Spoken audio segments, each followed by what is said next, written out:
પાનોલીની સંઘવી ઓર્ગેનિક્સમાં લાગેલી આગ બાદ સંજાલી ગામ ખાતે ઉદ્ભવેલી સ્થિતિમાં મુદ્દે આવેદનપત્ર પાઠવવામાં આવ્યું હતું, જેમાં જવાબદારો સામે કાર્યવાહી કરવા તેમજ ઇમરજન્સી રિસ્પોન્સ સેન્ટર સ્થાપવાની માંગ કરવામાં આવી છે.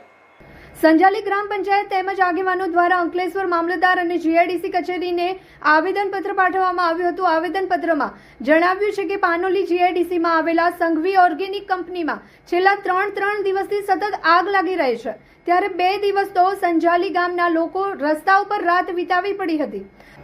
સંઘવી ઓર્ગેનિક્સમાં લાગેલી આગ બાદ તેના પ્રદૂષિત ધુમાડા અને કંપનીમાંથી ગેસ રિસાવને લઈ સંજાલી ગામ લોકોના આરોગ્ય પર ખતરો ઊભો થયો હતો અને લોકોએ આરોગ્ય સંબંધી ગંભીર ફરિયાદો કરી હતી. એટલું જ નહીં, ગામ છોડીને રસ્તા પર કિલોમીટર દૂર સુધી ચાલીને જીવ બચાવતા રહેવું પડ્યું હતું. સંઘવી ઓર્ગેનિક્સ જેવી આગની ઘટના વારંવાર સર્જાઈ રહી છે અને ભૂતકાળમાં પણ આવી ઘટના બની છે, ત્યારે ગેસ લીકેજ જેવી ઘટનામાં તાત્કાલિક તપાસ કરવામાં આવે અને પર્યાવરણ સુરક્ષાના નિયમોનું કડક પાલન કરવામાં આવે. ગ્રામ્ય વિસ્તારમાં પાણીના સ્ત્રોતની નિયમિત ચકાસણી કરવામાં આવે અને તેના શુદ્ધિકરણની વ્યવસ્થા કરવામાં આવે. ગ્રામજનોના આરોગ્ય માટે વિશેષ આયોજન કરવામાં આવે. તેમજ પાનોલી જીઆઈડીસીની સંજાલી ગામ પાસે એન્જિનિયરિંગ ઝોન હોવા છતાં ત્યાં અન્ય કેમિકલ ઉદ્યોગ આવેલા છે, ત્યારે પાનોલી જીઆઈડીસીમાં ઝોન પ્રમાણે ઉદ્યોગો કેમ સ્થપાયા નથી, તેમજ સંજાલી ગામની આજુબાજુ જે ઉદ્યોગો તે ઝોનમાં શિફ્ટ કરવાની માંગ સાથે અંકલેશ્વર મામલતદાર કરણસિંહ રાજપૂત તેમજ જીઆઈડીસી અધિકારીને સુપરત કર્યું હતું.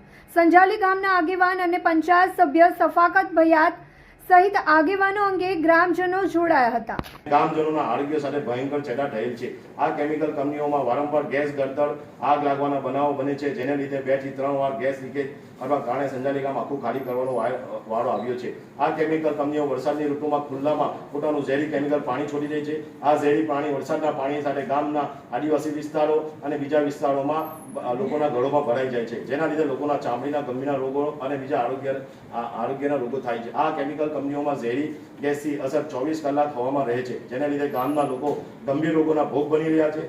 ગામજનોએ જે હેતુ માટે જમીન સંપાદનમાં આપી હતી તેનો કંપનીઓએ હેતુ ભંગ કરી નિયમ વિરુદ્ધ કાર્ય કર્યું છે.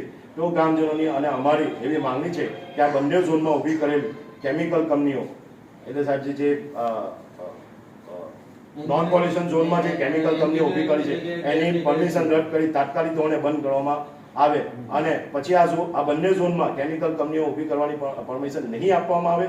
જો આમ કરવામાં વિલંબ થશે તો ગ્રામજનો અને અમે અમારે ગાંધી ચિંધ્યા માર્ગે આંદોલન કરવાની પડશે. જે ધ્યાનમાં આપ શ્રી વિનંતી છે કે ઉપરોક્ત મુદ્દાઓ તાત્કાલિક ગંભીરતાથી લઈ યોગ્ય પગલાં કરવામાં આવે એવી અમારા ગ્રામજનો આરોગ્ય ખેતી અને પર્યાવરણ સુરક્ષા. હોન્ડા નવસર્જન મોટર્સ લાવી રહ્યું છે smart workshop with expert hand, latest tool and zero hassle experience ફક્ત તમારા માટે. સર્વિસીસ જેમ કે સ્માર્ટ બાઇક વર્કશોપ, નવી ટેકનોલોજી અને પ્રોફેશનલ મેકેનિઝમ, જ્યાં દરેક સેવાઓ મળે વિશ્વાસ અને ચોકસાઈ સાથે.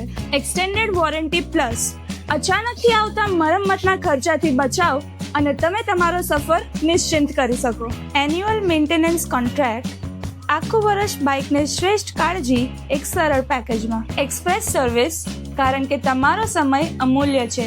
સેવા ઝડપથી પૂરી થશે. રવિવાર સેવા, તમારા આરામના દિવસે પણ અમે હાજર.